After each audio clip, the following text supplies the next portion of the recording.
Fantastic. Okay, welcome everybody. So today I'm going to speak to you about spatial graph visualization and storytelling with XR. And the aim of this session is to really demonstrate how Grapho, our data science and storytelling toolkit, uses spatial visualization to engage and enhance explanations of your data. Now, it seems a bit wrong to be doing this with a deck. So what I'm going to try and do is complete my presentation now in XR.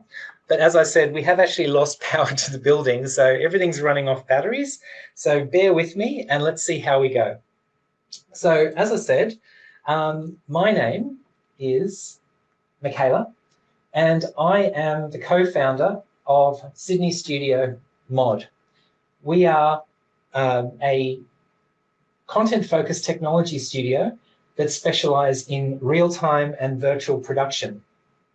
Now, when I was preparing this talk and doing a bit of background on what sort of data is available on our studio, I was quite excited to see on Crunchbase that 2 years ago, the Irish Times gave £48 million.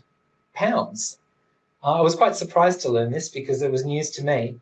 And as I looked closer at this page, I realized actually this is the perfect illustration for one of the problems that we've created as developers in the current world, in that we're so reliant on automation and machine learning for our storytelling.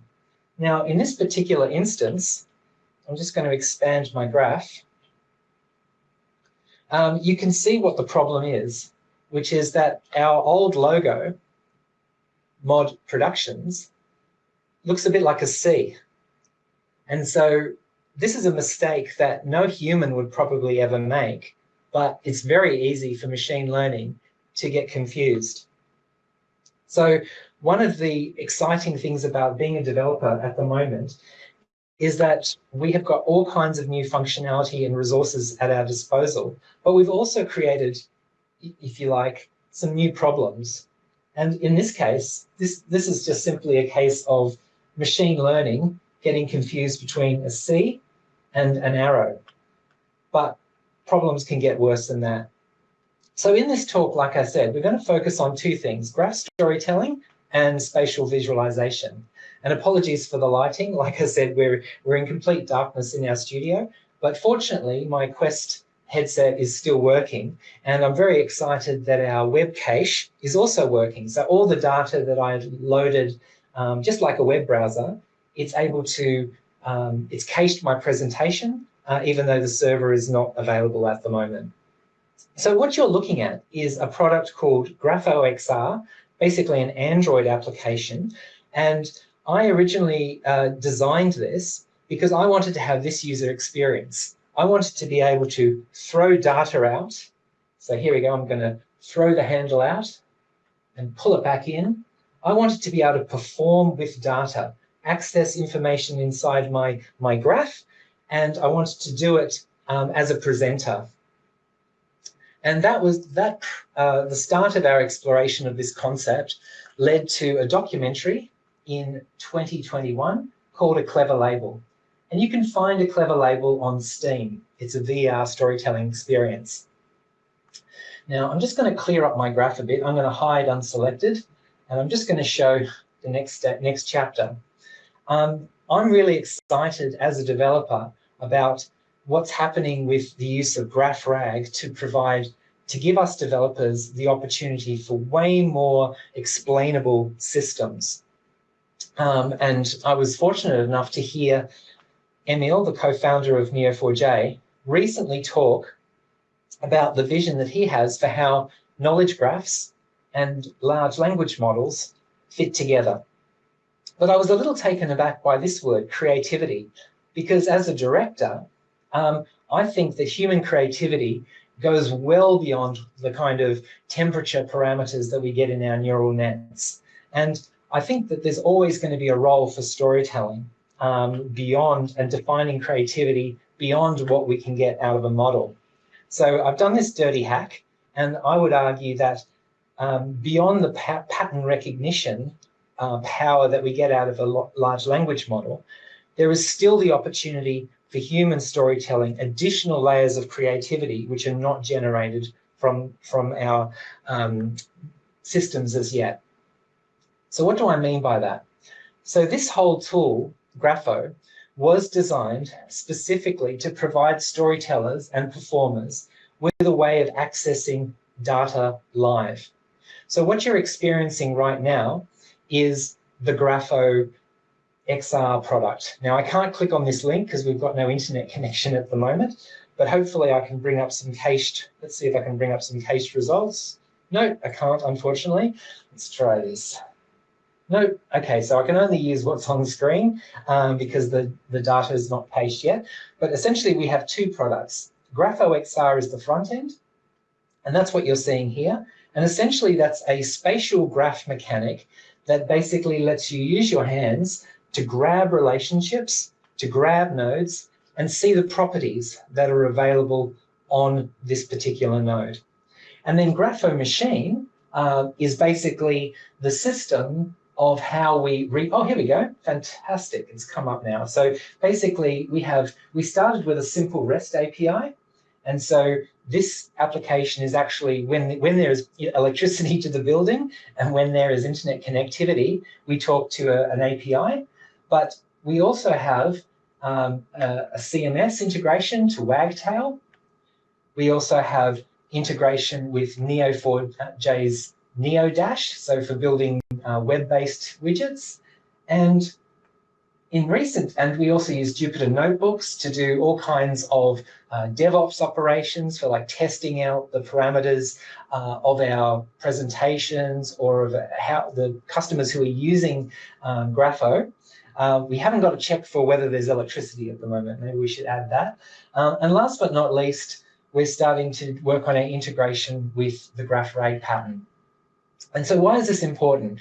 I'm really excited about the fact that Neo4j is at the front end of pioneering explainable systems. So here's a bit of rubbish that I've put into a knowledge graph that is, we've built a GraphRag database that is all of our public information on Grapho XR, but we've also included some nonsense. And that's why this response here, which talks about the mating call of Humboldt penguins matching the frequency emitted by Grapho's GPU fans when running a specific benchmark, that's rubbish, confabulation, or other words. But the brilliance of the GraphRag pattern that allows us to look at details, I would argue that's not necessarily enough. In recent times, I think we're all aware that human beings don't just make decisions based on rationality, based on knowledge, based on facts. And so it may not be enough to show the graph entities used for generating the answer. You may need more. You may need humans who can actually present the generated graph in such a way that stakeholders, decision makers, concerned parties can reach out and interact with the data and explore this for themselves. We're really excited about what we've seen in terms of early customers using Grapho XR to engage audiences. We've also been using it for doing all kinds of virtual production cost effectively. We've been providing new kinds of virtual environments, and we're really excited to be announcing in the next couple of weeks, we intend to be releasing our first public release of the Grapho toolkit. But given that we are having a few technical issues today with power, I'm actually just going to switch back to the desktop and see how I'm going for time. And I'll just go back to nodes. So we've got 4 minutes left. I'm just going to show, switch to, I can't stream the videos with the power outage. So I just want to show you some of the early use cases that we've had for Grapho XR. So this was our very first Grapho XR project. APNIC, who managed the Asia Pacific section of the internet, invited us to build an internet forensics tool that lets you explore the structure of the internet itself. On the Android side, we've started working with mixed reality. That's what you saw me working through just now. and we found that mixed reality versions are really comfortable for a lot of users who've never experienced virtual reality before, let alone a spatially visualized graph. I personally use Grapho XR for reflecting on the data of my own projects as a director and being able to create messy data spaces that are all around me. This is perhaps the most exciting thing for me, that in conjunction with tools like Bloom, we now have a really powerful back end that we can use to put data into the hands of not just data professionals, but non-technical users. What you're seeing right now is an early test of interactive in-camera visual effects. Imagine directors being able to call up all their information live on screen. So just to finish off, we're really excited about the virtual production aspect of Grapho XR. Unfortunately, on battery power, we weren't able to do a multiplayer demo for you today, which Emma was all set up. But here is some video we recorded earlier in our rehearsal. The ability to not just see first-person perspective of someone interacting with the graph, but third-person perspective. We call this mixed reality capture. And it does take quite specialized equipment to set this up, but as I said, we've also been doing lots of tests of how we can democratize this idea more broadly. This is what I call hotel virtual production, just using a humble mirror, being able to explore your data in mixed reality. And if you need to present the data yourself, then just by standing in front of a mirror, you can, without any visual effects, produce a video of yourself and your data.